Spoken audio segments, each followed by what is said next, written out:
Bapa, hadirlah bersama kami sahabat ini. Sementara ini kami akan mempelajari firman-Mu, the unspoken messages yang kami bisa lihat dari segala apa yang Kau perbuat.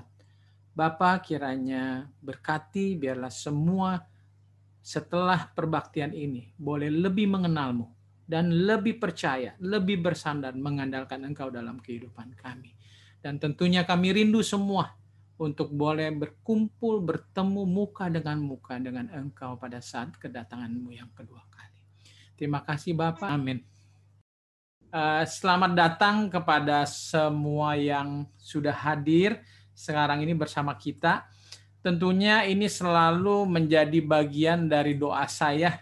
Selalu setiap sebelum saya berbicara, saya mendoakan kiranya Tuhan menjauhkan semua halangan bagi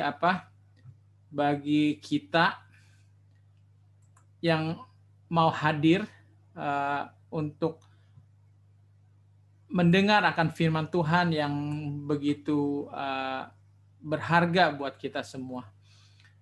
Sahabat, ini kita mau bicara mengenai the unspoken, ya, the unspoken messages. Apa pengertian unspoken? Sebelumnya kalau saudara perhatikan, saya sempat memberikan judul The Hidden Messages. Ya, sebetulnya the hidden itu maksud saya adalah tersembunyi dalam arti kata tidak dibicarakan langsung. Tetapi bisa menjadi salah pengertian karena saya coba browsing di internet, the hidden itu seakan-akan disembunyikan. Nah, sedangkan kita tahu bahwa Tuhan tidak pernah menyembunyikan segala sesuatu. Hanya mungkin hikmat kita yang belum sampai untuk kita bisa mengerti. Termasuk dengan unspoken messages ini. Walaupun tidak diucapkan secara eksplisit, tapi hanya kita yang mungkin lebih mengenal siapa Tuhan kita akan bisa memahami. Bicara masalah unspoken messages ini tentunya sebenarnya kalau kita bicara adalah kaum wanita paling banyak sekali ya memiliki unspoken message. Saya sudah berumah tangga, saya juga punya pengalaman bagaimana kita suami istri kalau udah saling mengenal, tidak perlu istri kita bicara dengan satu metode gerak-gerik gimana kita sudah tahu, wah ini ada sesuatu yang kelihatannya istri kita sudah tidak senang atau bagaimana. Itu unspoken messages. Ya, jadi wanita paling banyak, walaupun pria juga bisa ada.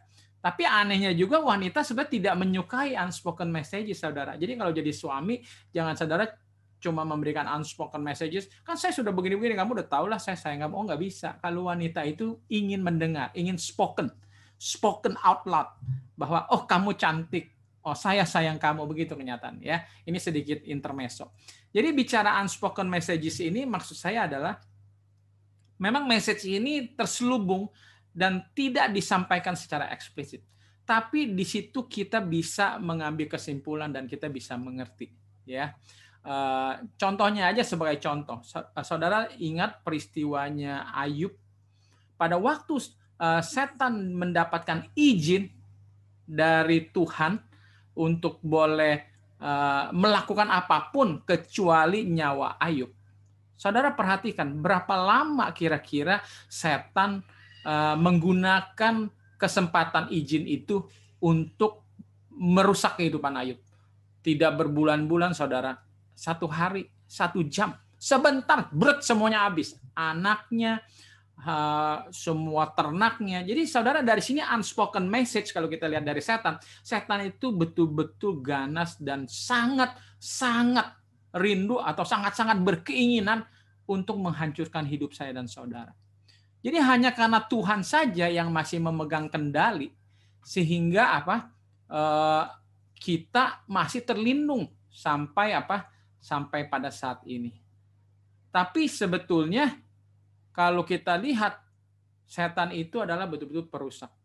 Saudara, saya sudah ulang-ulang katakan bahwa sesuatu yang mengerikan kalau saya lihat di bumi ini, orang yang paling jahat pun yang kita suka nonton di film seperti mafia gitu ya, dia masih menyayangi anak buahnya yang setia. Tapi kalau setan akan menghabiskan, walaupun dia punya anak buah yang setia sekalipun, akhirnya hancur. Karena setan itu betul-betul mempunyai, kita lihat, keinginan untuk menghancurkan. Lalu kita lihat juga ya pada saat menjelang air bah, kalau masih ingat ceritanya air bah, sebelum Bahtera Nuh itu ditutup, kita lihat apa satu fenomena yang luar biasa terjadi. Kita lihat banyak berpasang-pasang hewan itu apa? Berjalan masuk sendiri menuju Ka'bah. Dia nggak ke kiri, nggak ke kanan, dia tahu pintunya, dia masuk. Dan kalau saudara perhatikan yang masuk itu dikatakan adalah satu pasang yang haram. Haram itu pengertiannya yang Tuhan larang untuk makan. Dan 7 pasang yang halal. Saudara, ini unspoken messages kalau saya lihat contohnya adalah bahwa bagi kita yang sudah mengetahui larangan Tuhan mengenai makanan, kita paham banget arti ini. Kenapa hanya satu pasang yang haram yang masuk? Karena yang haram itu tidak akan dimakan oleh Nuh. Kenapa harus ada 7 pasang yang halal? Karena bumi hancur. Bumi perlu waktu cukup lama untuk pulih kembali, tumbuh-tumbuhan bertumbuh. Jadi tidak akan ada makanan. Oleh karena yang bisa dimakan hanyalah daging. Dan Tuhan sudah sediakan 7 pasang setiap binatang yang halal itu untuk bisa dikonsumsi oleh Nuh. Saudara, ini di unspoken messages. Mungkin saudara sampai sekarang masih nggak terima masalah itu. Tapi jelas bahwa makanan itu punya pengaruh kepada kesehatan. Buktinya saudara kalau mau sehat suka dengar-dengar. Kalau saya orang Chinese ada istilah ciapo. Ya, ciapo itu ibaratnya makan sesuatu yang berenergi. Wah mungkin inilah daging dicincang lah, dipakai inilah, itu dia. Segala supaya kita menjadi kuat. Nah, saya orang pecinta ikan. Saya pelihara ikan dari kecil, dari SD saya selalu hidup dengan bersama ikan, tapi ikan yang hidup. Tapi saya nggak suka makan ikannya ya, nggak begitu suka. Tapi saya perhatikan bahwa makanan itu pengaruh saudara bagi ikan. Kalau saudara mau memiliki ikan yang sehat dan warnanya bagus, jangan pelit-pelit membeli makanan yang cukup mahal di pasaran. Jangan cuma kasih apa aja makanan sisa saudara. Ada kangkung, ceburin kangkung ke kolam. Ada tempe bekas, ceburin ikannya, nggak tahu saya jadinya seperti apa ya saudara. Nanti dilihatnya juga nggak seru, airnya juga keruh, kan begitu. Ya, jadi kita lanjut sekarang bahwa saya mau bahas mengenai unspoken messages ini yang kita bisa lihat di beberapa peristiwa di dalam Alkitab. Ya, kita lihat bahwa yang pertama, kira-kira melihat nggak di layar yang di share itu perubahannya? Kelihatan ya? Kelihatan. Baik. Jadi yang kedua ini adalah saya mundur kepada awal dari the Bible. The starting story where it began ya, the whole story dari kita punya hidup, yaitu pada waktu Tuhan menciptakan manusia Adam dan kemudian Hawa dan seluruh isinya. Saudara, kalau saudara perhatikan di dalam semua peristiwa proses urutan dari bagaimana Tuhan menciptakan dunia ini, saudara mesti merasakan bahwa we are the reason. Kita ini saudara, saya dan saudara adalah alasan satu-satunya kenapa Tuhan menciptakan dan Tuhan melakukan segala sesuatu. Bahkan bukan hanya saat itu saudara, tetapi untuk selama-lamanya saudara sadari bahwa kitalah alasan satu-satunya untuk segala yang Tuhan sudah buat dan lakukan. Saudara, kita bisa lihat prosesnya. Bahwa manusia diciptakan terakhir setelah semuanya tersedia. Baik itu daratan, tumbuh-tumbuhan, buah-buahan, semua sudah tersedia. Baru manusia diciptakan. Itu terbukti buat saya melihat bahwa memang kita adalah pusat dari segalanya. Saudara coba renungkan, bagi saya udah pernah katakan ini, bagi ibu-ibu lebih bisa merenungkan. Sebelum ibu-ibu lahir, kira-kira kita semua ibu-ibu akan mempersiapkan segala sesuatu yang dibutuhkan. Ranjangnya yang hangat, yang halus, bantalnya, semua peralatan minum susu, semua sudah disiapkan sebelum bayi itu akan lahir. Jadi kita lihat di sini bahwa memang bayi itu menjadi pusat terutama dari apa yang semua alasan dilakukan oleh seorang ibu. Jadi kita lihat di sini ya. Lalu setelah itu kalau saudara baca, Tuhan berhenti pada hari yang ke-7. Berhenti dari segala yang diciptakan. Tuhan Yesus mengatakan bahwa Sabat diciptakan untuk manusia. Betul. Kenapa Tuhan sisihkan satu hari? Dan kenapa hari Sabat itu ada setelah manusia ada? Karena Tuhan betul-betul kalau saudara lihat sangat rindu sebenarnya untuk meluangkan waktu bersama saya dan saudara.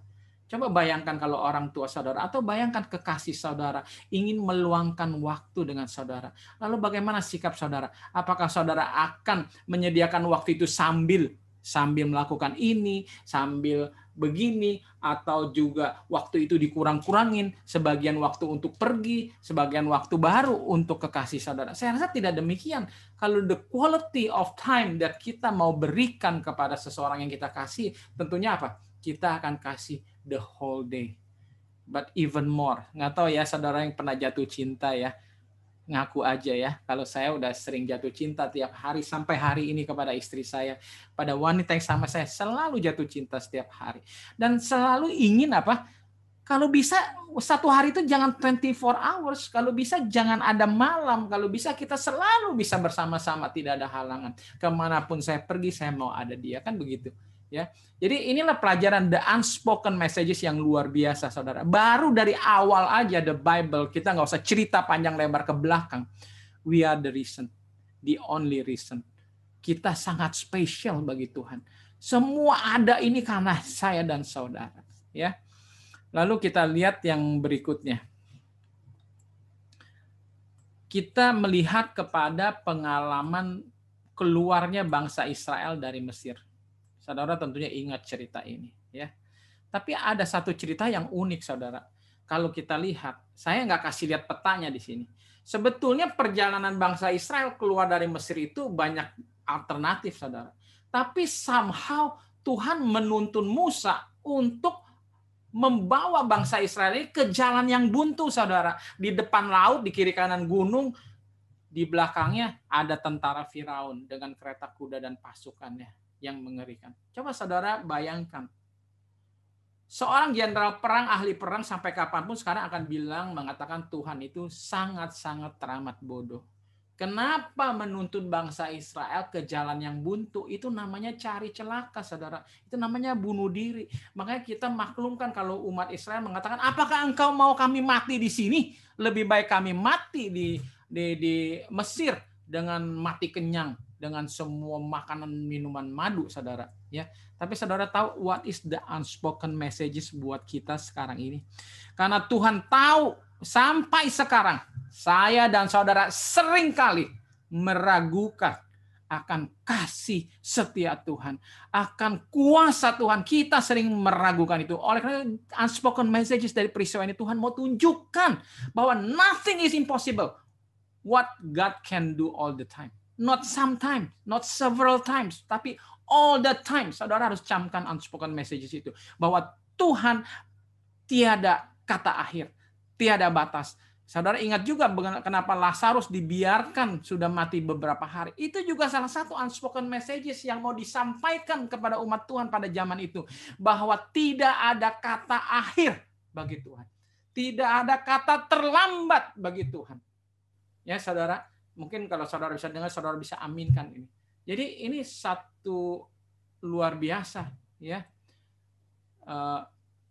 The journey, pengalaman dari perjalanan bangsa Israel bagi kita semua. Jadi kita sudah belajar 2 unspoken messages yang Tuhan sampaikan kepada kita semua. Lalu kita lihat yang ketiganya.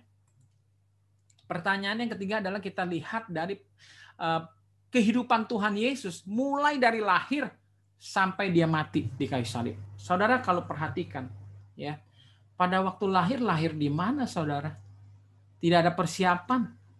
Seorang ibu, saya kadang-kadang kalau boleh berpikir, ini keterlaluan juga ya, bagaimana sih Ibu Maria ini udah tahu disampaikan oleh malaikat bahwa engkau akan melahirkan seorang Mesias, seorang juru selamat. Kok engkau nggak siap-siap? Tapi beda, saudara, bukannya nggak mau siap, ya. Kita tahu peristiwanya bagaimana mereka harus melarikan diri karena setan tidak suka dan mencoba menggagalkan misi ini. Jadi kalau kita lihat mulai dari lahir, Tuhan Yesus lahir biasa-biasa saja, saudara. Sepanjang hidupnya juga ada saudara dengarkah Yesus pakai pakaian yang mewah seperti zaman sekarang gitu ya, mungkin pakaian paling mewah zaman itu, dan kalau zaman waktu itu kendaraan itu mungkin unta ya, yang mewah, yang mahal gitu. Kita dengar Tuhan Yesus sering berjalan kaki. Tidur pun nggak punya rumah. Mana kita dengar Tuhan setelah melakukan penginjilan sekian hari, dia kembali ke rumahnya yang mewah, yang nyaman, dan segala macam. Lalu dia mempunyai pembantu dan segala macam. Nggak ada, saudara. Hidupnya biasa-biasa saja. Di sini ada satu unspoken message buat kita, bahwa he never thinks for himself. Karena misinya datang ke bumi ini hanyalah untuk menyelamatkan saya dan saudara. Jadi nothing is too big, dikatakan, of sacrifice yang perlu dikorbankan untuk kita. Bahkan dia punya keilahian. Dan hidupnya juga diberikan kepada saudara. Dan pelajaran lain yang kalau kita lihat di unspoken message di sini adalah bahwa Tuhan mengajarkan kepada kita apa? Ketidakterikatan dengan dunia dan isinya. Saudara perhatikan bahwa Tuhan Yesus tidak terikat dengan apapun. Ya. Dan ini satu pelajaran bagi saya dan saudara. Nggak apa-apa kita memiliki, bagus, puji Tuhan, Tuhan berkati saudara dengan harta benda. Tapi jangan pernah saudara terikat kepada harta benda itu. Itu yang Tuhan mau jelaskan kepada saya dan saudara. Masih ingat pengalaman istri siapa yang jadi garam itu, istri Lot? Ya, kenapa? Dia menoleh ke belakang. Karena dia terikat dengan semua harta bendanya. Ya. Pelajaran berikutnya juga yang sering saya katakan, bahwa ingat firman Tuhan bilang yang penting adalah akhir dari segala sesuatu. Di kitab Pengkhotbah, ingat yang saya bacakan Pengkhotbah 7, bahwa Tuhan mengatakan juga kematian seseorang lebih berharga dari kehidupannya. Nah, kita lihat juga bahwa Tuhan nggak pentingkan lahirnya, terserah di mana saja, nggak penting harus ada segala kemewahan. Nah, ini adalah unspoken message yang kita bisa mengerti. Jadi saudara, sungguh bersyukur kita mempunyai Tuhan Yesus yang seperti ini, yang selalu mengorbankan apapun yang sebetulnya dia bisa peroleh. Dia bisa mengumpulkan harta yang banyak dengan memberikan mujizat kesembuhan. Pasti banyak orang kaya akan berderet, percaya saya, dari ujung-ujung dunia akan datang kalau mendengar mujizat bahwa Tuhan Yesus sanggup menyembuhkan, bahkan yang mati sekalipun sudah beberapa hari, sebulan bisa bangkit lagi, walaupun tinggal tulang belulang. Saudara percaya, itu terbukti sekali. Pada waktu mujizat terhadap Elisa, masih ingat, ada nyawa tersentuh, dia bisa bangkit kembali.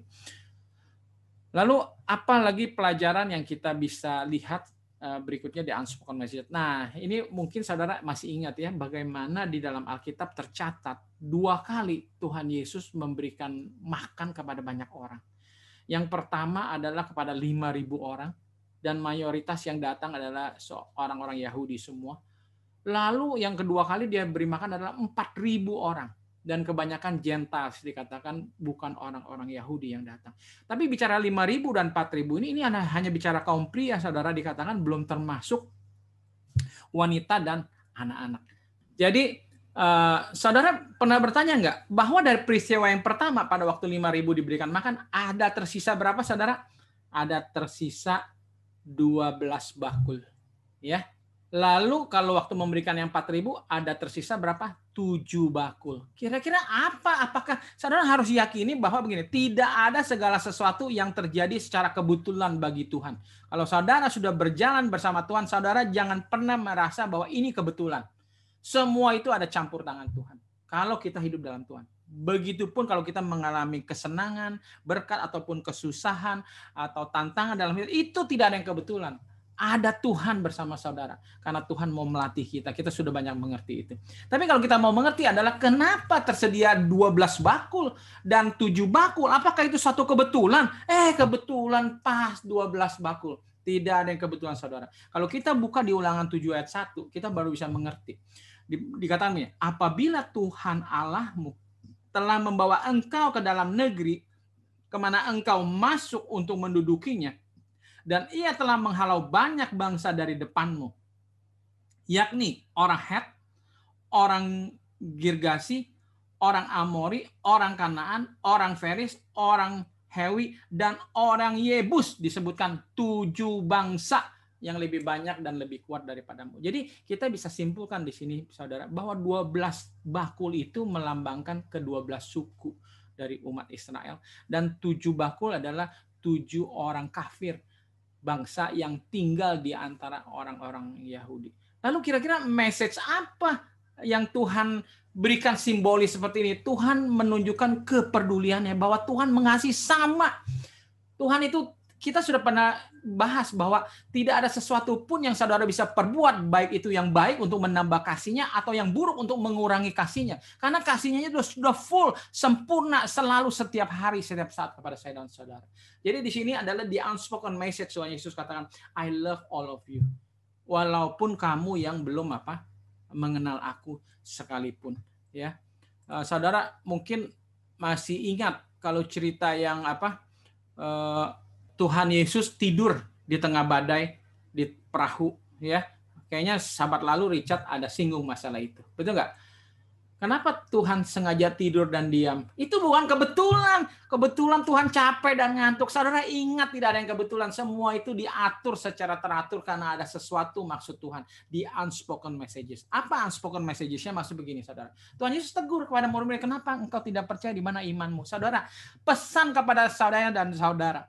Kalau saudara betul-betul yakin saudara hidup bersama Tuhan dan Tuhan ada di dalam keluarga saudara, tidak perlu ada apapun yang saudara takuti. Itu pesan Tuhan. Bahwa Tuhan akan memberikan berkat segala yang saudara butuhkan. Tuhan mengerti.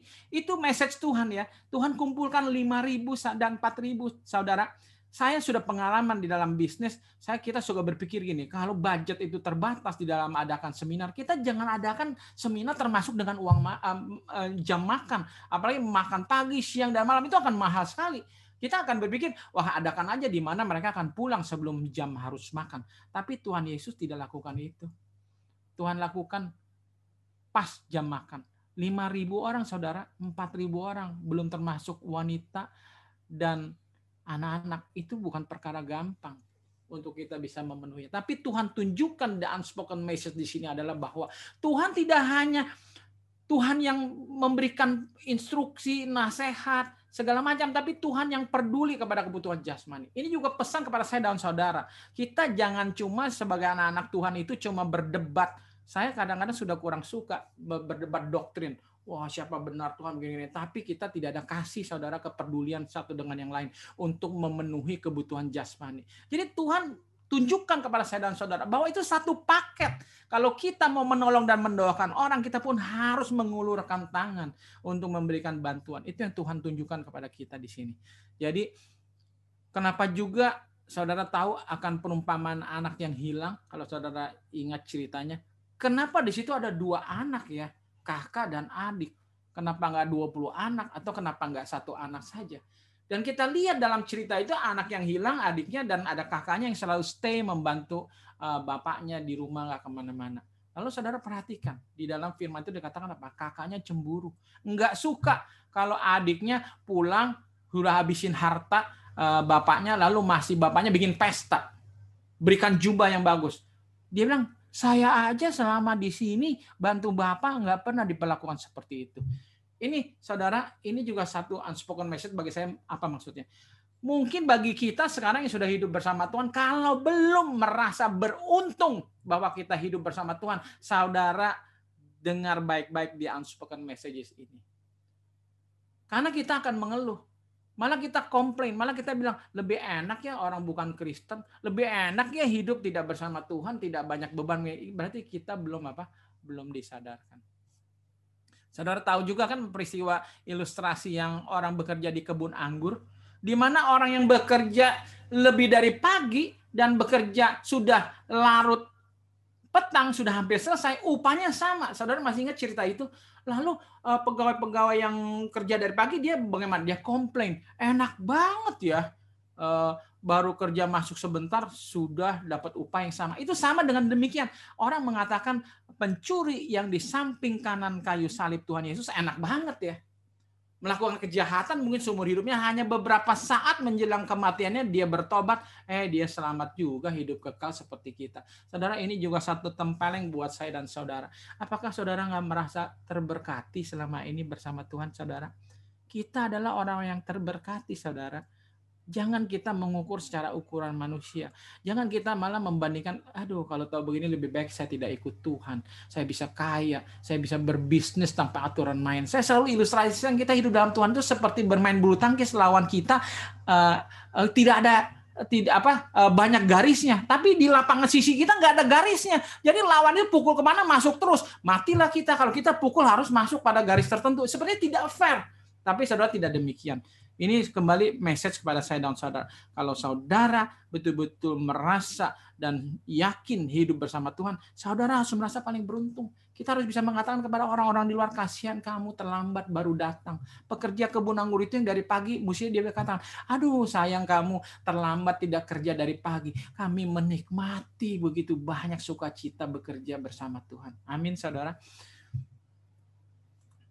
Kita lihat sekarang apalagi message berikutnya.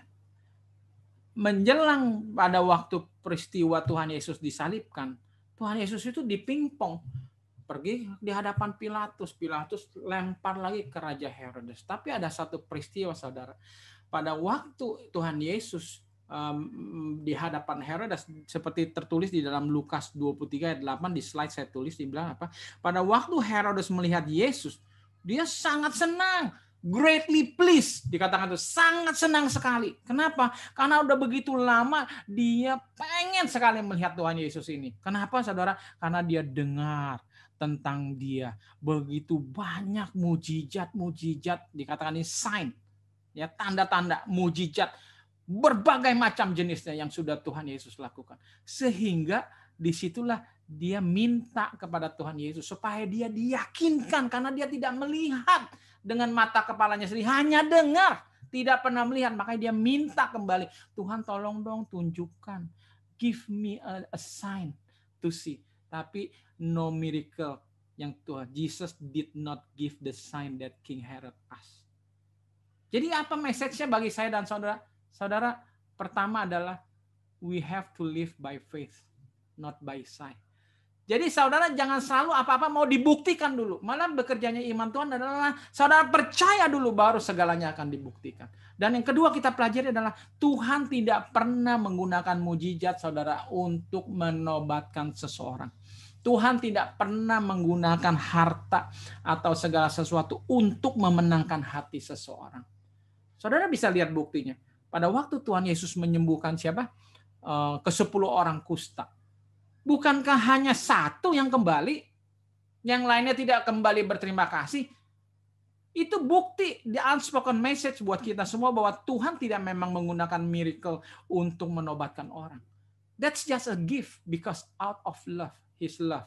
Ya, jadi ini juga saudara pelajaran buat kita. Hati-hati di akhir zaman ini. Baru-baru saya baca juga renungan pagi bahwa setan akan menunjukkan kuasanya melakukan banyak mujizat, bahkan menurunkan api sekalipun dari langit, sehingga banyak orang akan terpukau. Saudara, ingat ini sudah dicamkan. Saat ini saya mengulanginya. Jangan sampai nanti saudara menilai mana yang benar, mana Tuhan dan setan itu berdasarkan miracle. Ya, bahwa wah, ini kayaknya hebat nih, canggih miracle. Kayaknya udah dah, ini Superman, ini superhero, inilah yang benar. Saudara hati-hati. Jangan menilai dari hal itu. Ya.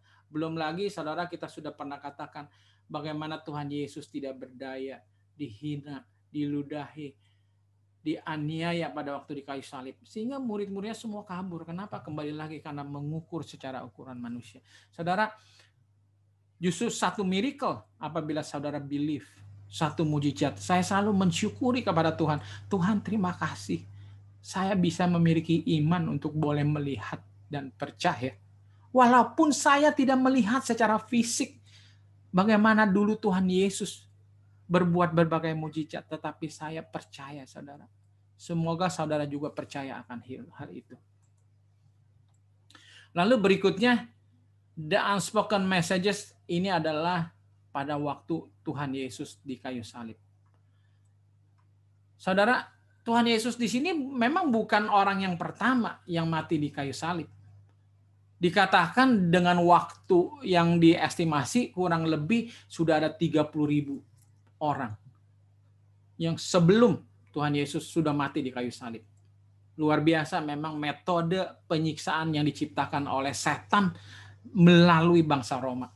Saudara, ini juga bukan satu yang kebetulan.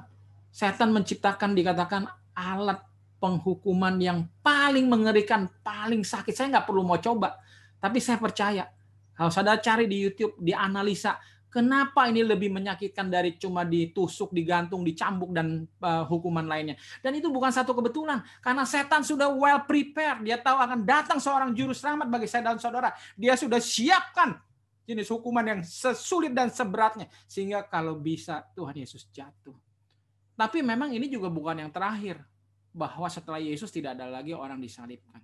Tapi satu hal yang pasti saudara, walaupun begitu banyak orang sudah disalibkan sebelum dan sesudah Yesus, tetapi banyak hal peristiwa yang fenomena pada waktu penyaliban Tuhan Yesus. Itu yang kita mau bahas satu persatu. Hanya beberapa, saya bahas cuma 4 hal. The unspoken messages. Karena memang kalau bicara spoken messages, mungkin itu nanti topik pembahasan kita. Ada 7 perkataan Tuhan Yesus sebelum dia mati di kayu salib. Tapi kita bicara mengenai the unspoken messages. Pertama adalah the darkness. Saudara tahu bahwa dikatakan di dalam Markus 15 ayat 33, at noon, darkness came over the whole land. Jadi mulai dari jam 12 sampai jam 3 sore, 3 jam saudara, dikatakan apa? Bumi menjadi gelap. Apa sih maksudnya bumi menjadi gelap? Ya, saudara kalau bicara di dalam perjanjian lama, saudara pelajari bahwa di kitab Amos, ya, begitu juga pengalaman pada waktu di tanah Mesir, saudara ingat pada waktu anak-anak sulung akan diambil nyawanya, itu diawali dulu dengan kegelapan. Jadi kegelapan ini menandakan bahwa ada suatu penghukuman, ada satu penghakiman terhadap dosa. Jadi kalau saudara lihat, memang pada waktu setelah gelap ini tidak lama, saudara perhatikan apa? Tuhan berkata, Eloi, Eloi lema sabachthani. Yang berarti dikatakan, my God, Bapak, kenapa engkau telah meninggalkan aku? Di sini adalah satu bukti orang bisa mengatakan, wah Tuhan Yesus sudah pada titik terlemah, akhirnya dia menyerah. Bukan saudara. Pada saat kegelapan terjadi, di mana di situ dosa yang memang tujuan dari Tuhan Yesus untuk menanggungnya bagi kita semua, menghampiri dan memenuhi kepada Tuhan Yesus, sesaat terputuslah Tuhan Yesus dari Bapa karena dosa. Saudara ingat firman Tuhan mengatakan, bukan telingaku yang kurang lebar, bukan tanganku yang kurang panjang, tetapi karena dosamu yang menghalangi. Hanya dosa saudara di antara kita dengan Tuhan yang bisa menjadi satu jembatan. Jadi disitulah menjadi the unspoken message buat kita bahwa Tuhan betul-betul menanggung segala dosa saudara dan saudara. Lalu apa fenomena yang berikutnya setelah the darkness, the curtain? Dikatakan tirai saudara, tirai yang memisahkan Ka'bah, ruang yang suci dengan yang maha suci, terbelah saudara. Terbelahnya bukan dari atas ke bawah ya. Kalau nggak salah itu dari bawah ke atas. Ya. Saudara, bayangkan apa arti daripada the tearing of the temple curtains ini. Menunjukkan bahwa Tuhan sudah membuka semua orang, siapa saja yang masih berdosa sekalipun, untuk boleh menghampiri Tuhan kita. Karena Tuhan Yesus sudah membuka jalan itu. Jadi sudah tidak ada lagi pemisah. Oleh karena itu saudara, jangan saya bukan tidak menghormati pendeta ya saudara. Jangan saudara berpikir kalau berdoa harus pendeta yang doakan baru afdol. Kalau saya doa entah nggak didengar. Jadi jangan saudara, kita masing-masing sudah menjadi imam. Kita bisa berbicara langsung. Tuhan malah menginginkan hubungan pribadi kita dengan dia setiap hari melalui doa-doa kita dan membaca firman-Nya saudara. Jadi the curtain itu apa? Memberikan suatu message kepada kita yang jelas. Bahwa dosa sudah diampuni. Penghalang satu-satunya hubungan kita untuk kembali hidup bersama Tuhan sudah ditiadakan. Sudah terbuka tirai itu. Lalu yang berikutnya apa? Saudara dikatakan the earthquake. Terjadi satu gempa bumi. Dikatakan apa? Gempa bumi itu begitu bergetar sampai batu-batu berpisahan ya, split ya. Dia bilang memang gempa bumi itu sesuatu hal yang umum di Palestina ya. Tetapi ini bukan peristiwa gempa yang umum menurut mereka. Berbeda ya. The timing dan the accompanying events, bahwa ini adalah betul-betul supernatural event. Ini bukan betul cuma natural event terjadi pergeseran lempengan bumi, tetapi ini betul-betul adalah Tuhan yang perbuat. Satu gempa bumi yang supernatural. Dikatakan kalau kita lihat pada waktu Tuhan hadir di Gunung Sinai memberikan hukum-hukumnya, dikatakan the whole mountain juga shook, bergetar, begitu violently, dibilangnya itu begitu dahsyat ya di kitab Keluaran 19 ayat 18. Jadi dikatakan bahwa gempa bumi yang terjadi pada waktu Tuhan mati dan juga peristiwa di Gunung Sinai menganjurkan, membuktikan kepada kita bahwa gempa bumi di Kalvari ini adalah menuntut akan penurutan akan hukum-hukum Allah. Dan itu digenapi oleh Yesus Kristus. Karena kita gagal untuk menggenapi hukum itu. Dan hukum itu apalagi upah dosa adalah maut. Itu sudah digenapi. Kita lihat lagi arti yang berikutnya adalah tercatat bahwa ada orang-orang benar yang bangkit pada saat itu. Di kitab Matius ayat 27, pasal 27 ayat 52 dikatakan apa? Kubur-kubur terbuka. Memang saudara bisa bilang gini, ya udah jelas lah namanya gempa bumi, kubur-kubur pasti terbuka. Tapi saudara lihat lanjutnya bukan hanya terbuka, tetapi badis, dibilang tubuh-tubuh itu dari orang-orang yang kudus yang mati di dalam Tuhan bangkit. Bangkit dari tidurnya dan hidup kembali. Saudara, ini menunjukkan unspoken messages bahwa Tuhan kita sudah berhasil mengalahkan maut. Sehingga firman mengatakan, sekalipun kamu mati, kamu akan bangkit lagi. Karena Tuhan adalah hidup dan pengharapan. Saudara mesti yakinkan. The unspoken messages bahwa the dead in Christ will rise, itu di dalam 1 Korintus 15 ayat 20-23. Saudara, ini memberikan satu unspoken message kepada saudara dan saya. Jangan khawatir saudara. Kalau kita mati sekalipun, saudara yakini saja bahwa kalau kematian itu sekalipun adalah kehendak Tuhan, saudara aminkan, relakan agar asal segala sesuatu yang terjadi dalam hidup saya dan saudara adalah kehendak Tuhan, aminkan itu saudara. Karena sekalipun saudara mati, saudara lihat buktinya, saudara akan bangkit. Karena Tuhan Yesus sudah menang dan mengalahkan maut itu. Dan satu message lagi yang clear, yang mungkin kita juga nggak melihatnya saudara.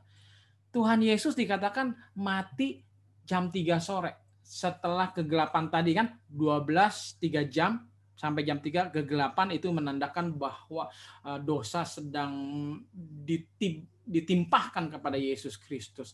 Lalu gempa bumi berguncang dan segala macam. Lalu disitulah dia katakan it's finished. Bahwa pekerjaannya sudah selesai.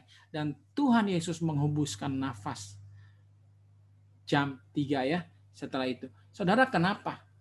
Kenapa Tuhan Yesus harus mati jam 3, nggak jam 5, nggak jam 6, nggak jam 7, atau berhari-hari saudara? Banyak orang yang disalibkan tidak hanya sebentar, matinya bisa berhari-hari.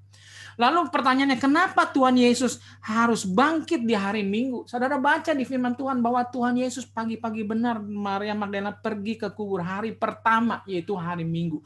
Semua orang Kristen kita merayakan hari kebangkitan Yesus di hari Minggu. Pertanyaan, kenapa harus bangkit hari Minggu?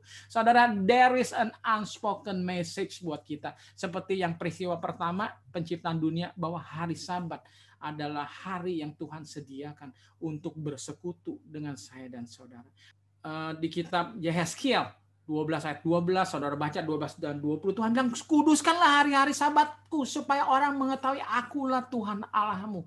Saudara, di sini Tuhan menunjukkan di dalam kematiannya sekalipun dia menguduskan hari Sabat itu. Dia tidak bangkit pada hari Sabat. This is the unspoken message for me, ya, for us, bahwa kita harus menghargai hari Sabat itu. Bukan karena itu sakral dalam pengertian nanti kalau kita salah gini Tuhan akan hukum. Bukan saudara. Tuhan sudah menunggu dari mulai matahari terbenam sampai terbenam. Menunggu saya dan saudara untuk meluangkan waktu kita dari kesibukan kita selama 6 hari yang lalu untuk coba mengarahkan hati kita, merenungkan Dia. Saudara coba bisa renungkan, saudara rasakan. Kalau saudara sebagai suami, saudara sebagai istri, sebagai orang tua, sebagai anak, saudara kekasih, saudara rasakan. Apabila orang yang saudara kasih dan rindukan setiap saat pada waktu tertentu tidak datang, saudara. Saudara merasa bagaimana? Ini satu unspoken message kepada kita semua, bahwa Tuhan mau memiliki hubungan yang intim bersama saya dan saudara. Baik. Message berikutnya, ini adalah unspoken message yang saya mau sampaikan terakhir pada sahabat ini. Kalau saudara perhatikan di dalam Yohanes 20 ayat 1 sampai 9. Saya ambil singkatnya saja, bahwa Simon Petrus dikatakan masuk ke dalam lubang kubur itu. Dan dia melihat apa?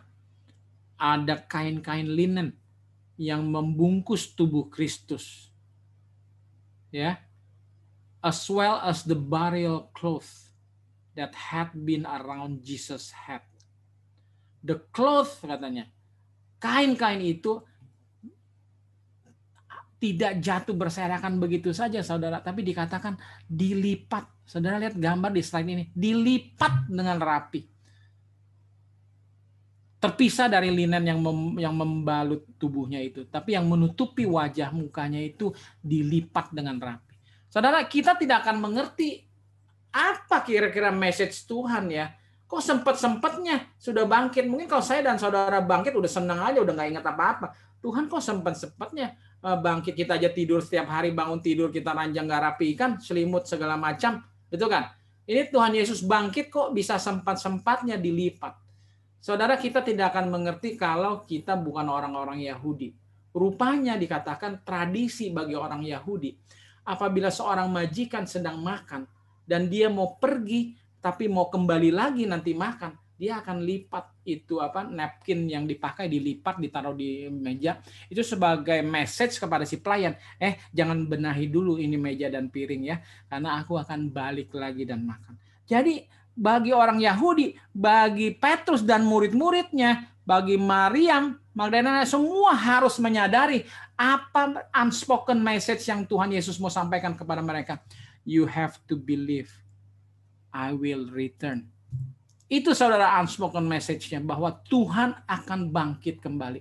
Semoga unspoken message ini boleh dipercaya oleh kita semua walaupun kita bukan orang Yahudi, bahwa begitu banyak firman yang Tuhan sudah yakin bahwa aku akan datang kembali. Ini satu bukti, saudara. Saudara jangan ragu bahwa Tuhan akan datang kembali. Dan luar biasa juga waktu kembalinya, saudara. Kita tahu bahwa Tuhan Yesus akan datang secara pribadi. Saya sudah berulang-ulang katakan, sudah lebih dari cukup kalau Tuhan hanya mengutus para malaikat lalu mengajak kita bertemu Yesus muka dengan muka di kerajaan surga. Tapi Tuhan Yesus datang secara pribadi. Seperti seorang presiden yang sebenarnya cukup kalau mengundang makan siang kepada saudara, mengutus supir dan ajudan. Tapi si presiden sendiri datang menjemput secara pribadi ke rumah saya dan saudara. Bukankah itu adalah the unspoken messages yang saya awali tadi? Because you are the reason. We are the reason. Saudara dan saya adalah alasannya. Kenapa Tuhan menjadikan segala sesuatu? Kenapa Tuhan perbuat segala sesuatu? Kenapa Tuhan mengorbankan, memberikan, dan hal segala apapun yang Tuhan perbuat? Pusatnya hanyalah saya dan saudara. Wah, luar biasa, saudara. Sungguh sayang kalau saudara sekarang ini tidak merasa bangga, tidak merasa beruntung menjadi anak-anak Tuhan. Karena kita begitu sangat diutamakan oleh Tuhan. Saudara, untuk menutup pekabaran ini, saya mau share satu lagu, satu video yang berjudul Are You Ready for Jesus to Come? Dan kebetulan nih kawan saya, Griti Marbun, dia baru kehilangan ibunya, dia baru share tadi pagi juga. Kalau selama 2 tahun terakhir ibunya itu selalu menyanyikan dan mendengar lagu ini. Dan coba biarlah lagu ini juga yang sesuai dengan tema dari firman kita, bahwa Tuhan will return. Itu menjadi bagian saya dan saudara. Apakah kita siap? Apakah kita senang pada waktu Tuhan Yesus datang yang kedua kali? Saya mau share screen videonya. Semoga ini bisa berhasil. Dan saya mesti stop dulu share screen yang ini. Nanti saya share ulang. Sebentar.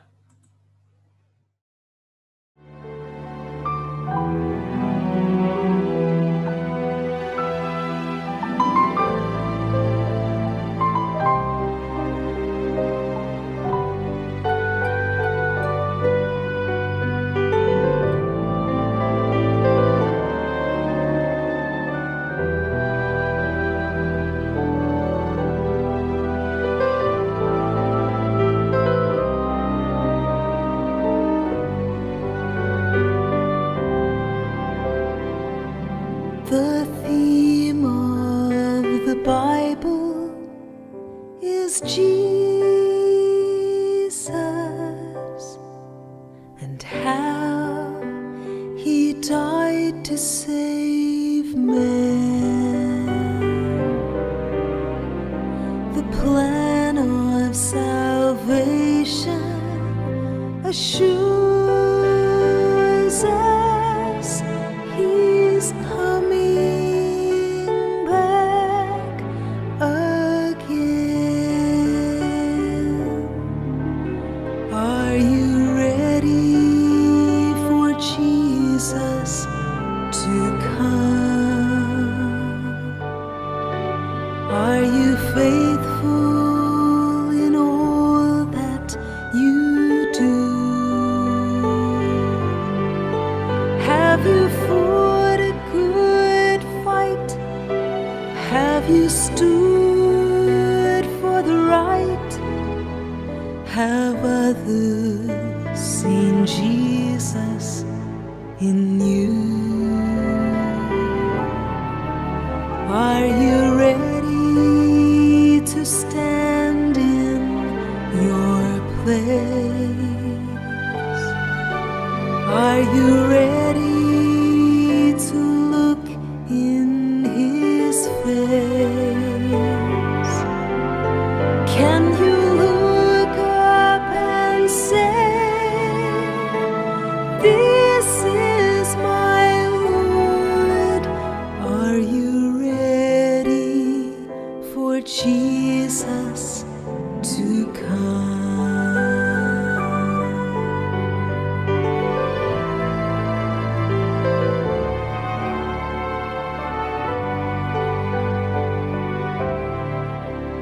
Don't cling to the world and its treasure. This earth will soon pass away. Oh, give Him your love without measure.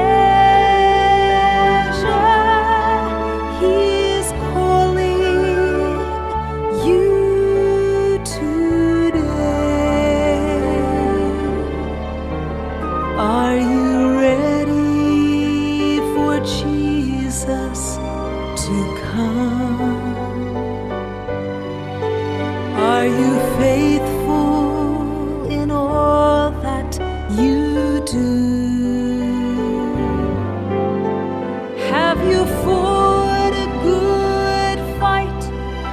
Have you stood for the right? Have others seen Jesus in you? Are you ready to stand in your place? Are you ready to look in His face? Can you look up and say, "This is my Lord"? Are you ready for Jesus to come?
Jesus, in you. Are you ready to stand in your place? And are you ready to look in His face? Can you look up and say, "This is my Lord"?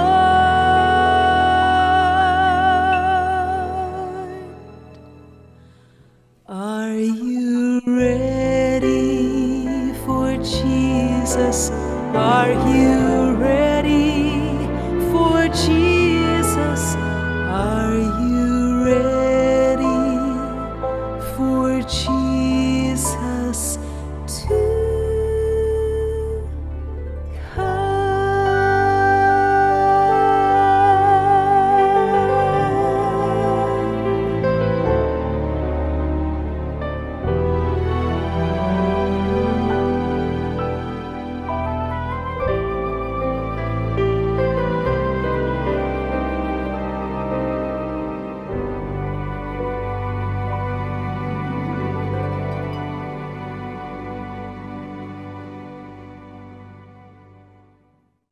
Baik, saudara-saudara, mari kita tutup di dalam doa. Ya Bapa yang bertahta dalam kerajaan surga, sungguh hati kami penuh dengan sukacita. Kembali kami boleh diyakinkan bahwa Engkau pasti datang kembali. Bapa, biarlah kami tetap berpengharapan, tidak menjadi putus asa dan lemah dengan segala pergumulan yang kami hadapi di dalam kehidupan ini. Bapa, sungguh kami bersyukur di unspoken messages yang kami boleh mengerti sebagian. Tapi biarlah Engkau memberikan hikmat akal budi kepada kami semua untuk lebih mengenal-Mu, sehingga kami bisa lebih peka melihat di unspoken messages yang Tuhan, yang Engkau ingin sampaikan kepada kami. Bapa, terpujilah Engkau, dipermuliakanlah Engkau untuk selama-lamanya, mulai dari saat ini di dalam kehidupan kami. Amin. Dan biarlah kiranya hidup kami boleh menjadi terang dan garam bagi-Mu. Di dalam nama Tuhan Yesus kami berdoa dan mengucap syukur. Semua yang percaya katakan amin. Amin.